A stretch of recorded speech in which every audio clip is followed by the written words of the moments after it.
Hey Geode fans, Dusty here with Geode Guys. This episode today is going to be about polishing geodes. I get people that ask me all the time, how do you polish geodes? Now, it's a little more difficult for regular people at home without the proper equipment to polish geodes. Not impossible, but difficult. So today I thought I'd give people a behind the scenes look at how geodes are polished. Now, just like everything, there's multiple ways to skin a cat, or it's kind of a weird expression, multiple ways to polish a geode. So today I'll focus on the Vibra-lap method. And then in a later video, I'll show you some of the other methods like the reciprocal-lap or using a wheel, etc. So here we go. Step one.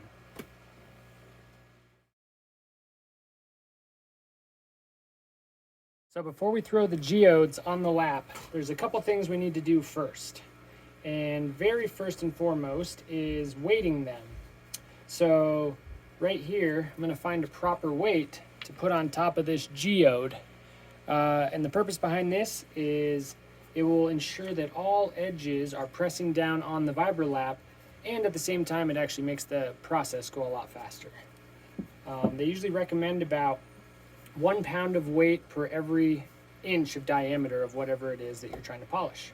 So you'll see different methods. These are my homemade weights here for this, but I just attach them with a little hot glue.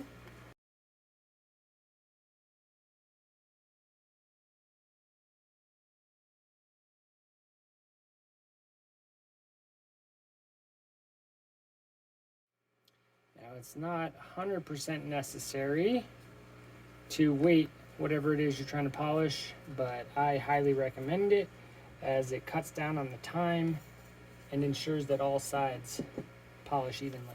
All right, now we can move on to the next step, which is marking them. The weight's all glued on these guys. The next step is to mark them up a little bit. And I use a permanent marker, at least in the beginning stages. And the idea behind that is we can check on these every so often. And once all the permanent marker has been ground off, you can figure that we've gone through one full surface layer and everything should be flat. And we can move on to the next grit. So, do these guys real quick. I will say that once we get along to the later grits, I stop using a permanent marker, especially if you have a material that's kind of porous or has some cracks in it. That's when you don't want to use something like permanent marker, because it can seep in, and then it doesn't matter how long you lap them for, you're going to have a black mark in your stone. Like, see right there, that calcite? I'm not going to mark that up because it might seep down into it and stay on there. Let's see.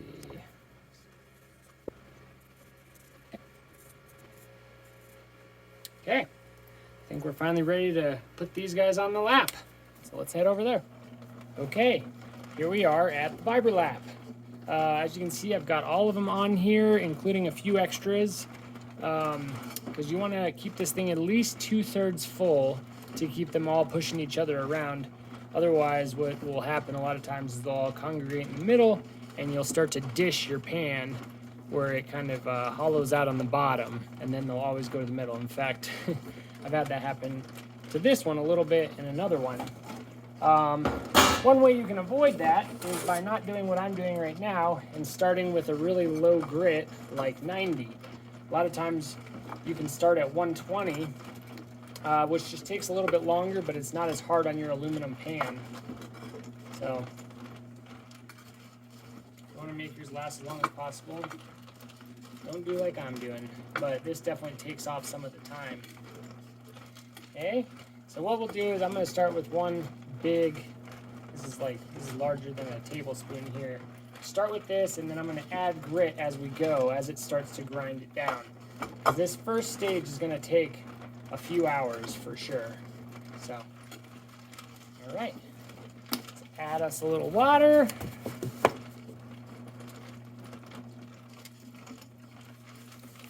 And off we go.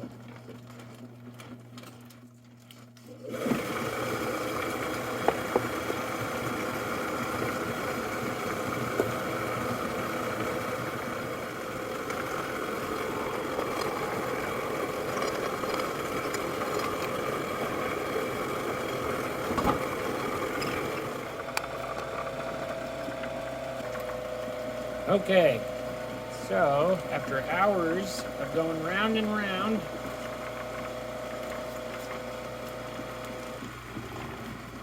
let's check and see where we're at.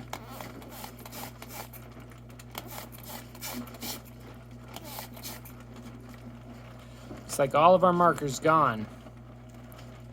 Now obviously we'd want to go through and check all of them and make sure. I won't make you guys watch all of them, but looks good. So we can move on to the next grit, which in this case will be 220.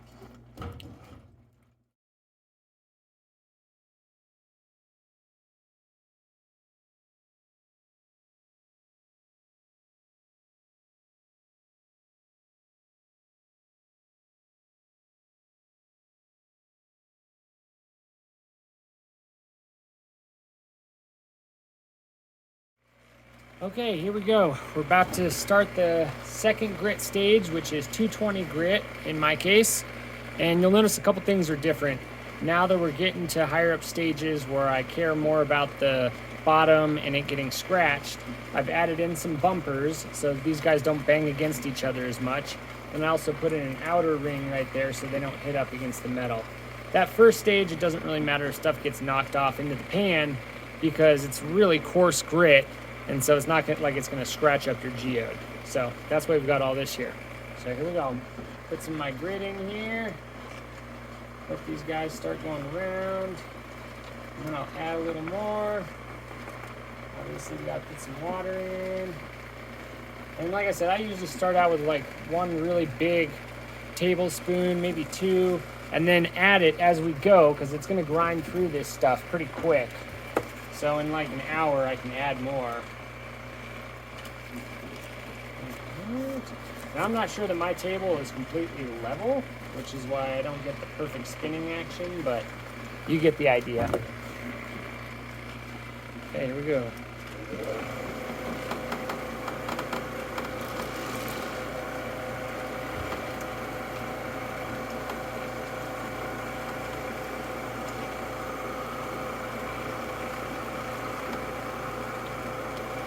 This stage will probably take about 2 hours.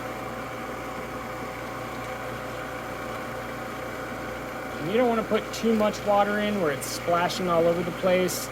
If you put too much, then you create a buoyant force where the geodes are actually kind of floating a little bit instead of pressing down on the grit, and they won't spin as well.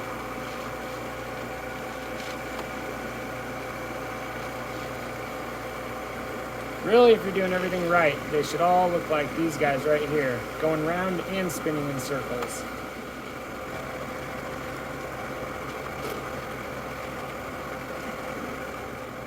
Okay, so it's been a couple of hours, so let's take a look and see. Yeah, looks like all of our permanent markers gone there. Let's check one more. Now obviously I'll check them all eventually, but for the purposes of this video. Okay. It's looking pretty good. I'm going to check the rest of them. Oh, actually, you know what? I see a tiny bit of permanent marker up here on the top. So I'll put a little more grit in and let these go for just a little bit longer. But we're pretty close. All right, let's check one more time.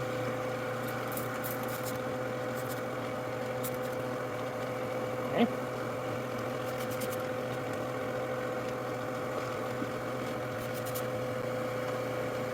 Okay. Let's move it on to the next grid. Okay, here we go. We're ready for our last step before polish.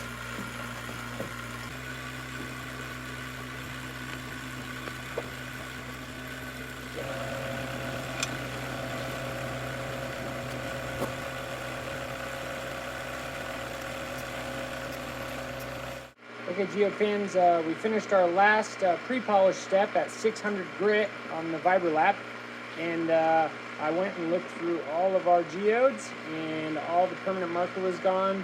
But even more than that, you want to closely examine all your geodes in some really good light to make sure that there's no micro scratches in there. Because once we move to the polish stage, it's not going to take any of those out. In fact, as you get that mirror-like finish, it's going to accentuate them and they're going to stand out a lot more. So make sure you check them all really carefully before you move on to the polish stage. All right, with that, I'll show you how we set it up on the lap. Okay, you'll notice that I've changed out, well, I didn't change it out, but I put this felt polishing pad on top of the aluminum pan now, because obviously we're not trying to grind off any more surface, we're trying to polish now. And now I'm going to add just enough water to saturate the pad here, but you don't want it to be in like standing water. Otherwise, the polishing stage will take longer than you'd otherwise like it to. And then very important is make sure there's no big pieces of grit or little chunks that have broken off. Now, obviously, if you're using a brand new polish pad, that won't be an issue. Whoops, I had a little bit of grit on my finger there. No good. Now, before I put the geodes and stuff on, I'm going to put my polish into the pad here. And what I like to do, so first you really got to saturate this pad, and it'll eat a lot of polish the first couple times, or the first time you use it. And then once it's all saturated, or as we call it, charged, then you won't have to add as much in the future. I like to kind of spread the polish on the pad. That way, less of my polish ends up on the side of the geodes and thus kind of wasted. And more of it is used on the actual surface that you're trying to polish. Now, this pad was actually already kind of charged, so I might have put a little too much polish on here, but that's okay because it'll all start to soak into the pad here in just a minute. Too much is better than not enough. You know, the only downfall with that is it costs you more, but that's okay. All right, cool. So now I can't emphasize enough how important it is to make sure that you have cleaned your geodes very, very thoroughly between your last stage of grinding or pre-polishing and the polish stage. Because any bit of grit that falls in here is going to contaminate the surface. And same thing goes, you know, I like to use these bumpers to keep from them knocking into each other, because then they kind of will sometimes knock little crumbs off of each other, which can get underneath and scratch. So these have got to be cleaned very well in addition to the geodes and the pan and everything else. Essentially, you just don't want any grit left over in the pan or anything that's in it. So now I'm going to put all these guys on here and start them going round. And same as before, we'll basically just keep checking on them until we see that they're all the way polished.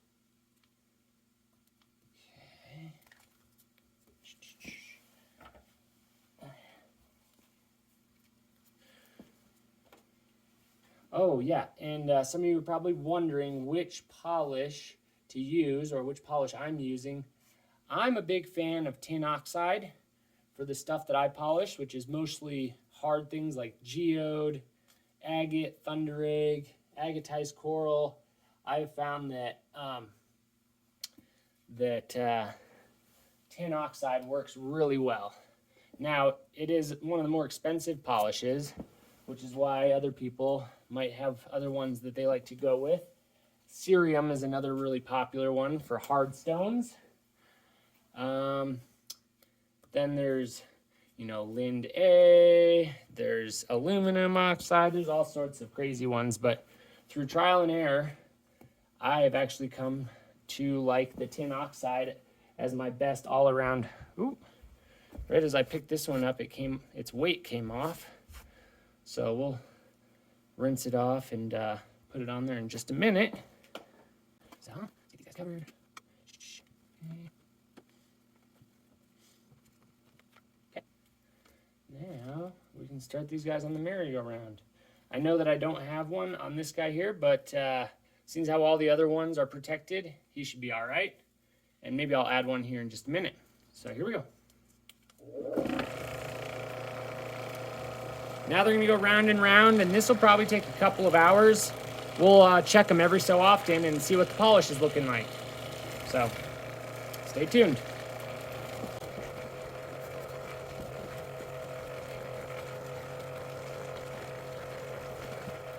All right, these guys have been going for a few hours now, actually probably about half the day. So let us take a look at some of them. Now, obviously we can spray them right here, but we're gonna really need to wash them off and see what they look like. Get all that polish off of it and see where we're at. Stand by. All right, so here we go. After letting them polish on the lap step for about a half a day, here is the final test. Let's see how they turned out. Not bad. You know, obviously I had to clean all the extra polish off the sides and whatnot. But man, that's what you're going for, is that mirror-like polish. I'll tell you what, it's not always the easiest thing to get. You get one little crumb that falls down and falls underneath one of these, and boom, you get a little tiny scratch across it. And it's not a scratch, it's usually like a little spiral scratch all the way across it. So, not bad, huh? Not bad at all.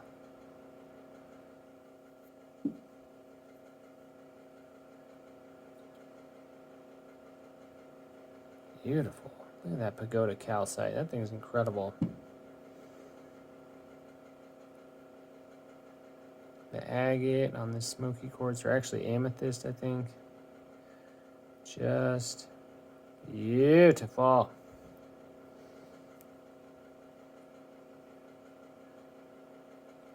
Pretty good, pretty good. Oh, and here was that Thunderegg. Oh, that's cool.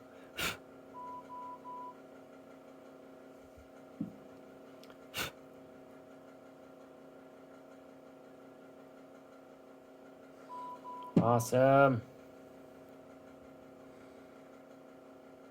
All right, guys. Well, thanks for tuning into this episode of how to polish geodes on a Vibra-lap. And tune in for the next one, which will be on the Reciprolap. Also, if you guys have any questions about any part of the polishing process on a Vibra-lap, or a Reciprolap for that matter, feel free to write them in the comments section, and I'll do my best to answer. Thanks, guys.